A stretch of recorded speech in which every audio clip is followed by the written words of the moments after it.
Yes bwana, mambo vipi? Mambo ni aje? Bwana, watu wengi sana kutoka ulimwenguni kote wamekuwa wakijuta na kuumia na kulia.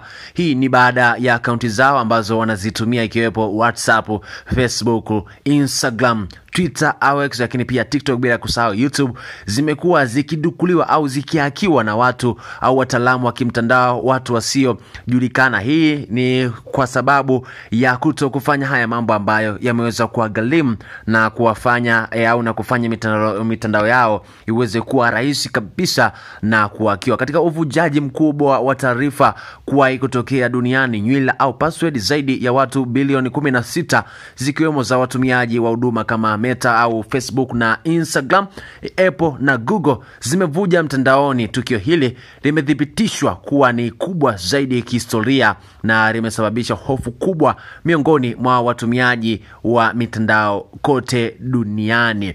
Wataalamu wa usalama wa mtandao wameonyesha kuwa nywila hizo sasa ziko mikononi mwa wahalifu wa kimitandao na zinaweza kutumika kwa wizi wa akaunti, udanganyifu wa kimtandao yani phishing, na mashambulizi mengine ya kidijitali kwa watu ambao wameweza kuidukuliwa akaunti zao za kimtandao. Kwa sasa watumiaji wote wanahimizwa kuchukua hatua zifuatazo haraka iwezekanavyo ili waweze kuepukana na hatua hiyo ya kudukuliwa kwa mitandao yao ambayo inaweza kutumika kwa ajili ya udanganyifu wa taarifa mbalimbali kupitia akaunti hizo, kwa sababu mtu anaweza kuibia akaunti yako ya Instagram au YouTube au Facebook au Twitter, lakini pia na Instagram na Facebook na WhatsApp kwa ajili ya mambo yake binafsi, ambapo kwa wale watu ambao wanaweza kuwa wanatumia mtandao wa Facebook wa mtandao wa WhatsApp,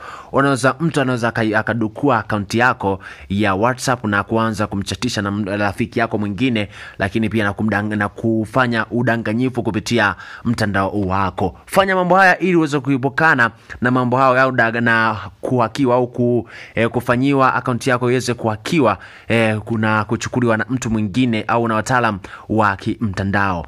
Cha kwanza kabisa inabidi ubadilishe nywila zako zote, yani password, hasa zile unazotumia kwenye akaunti muhimu kabisa kama Gmail, Facebook, Instagram, Apple ID lakini pia na Google.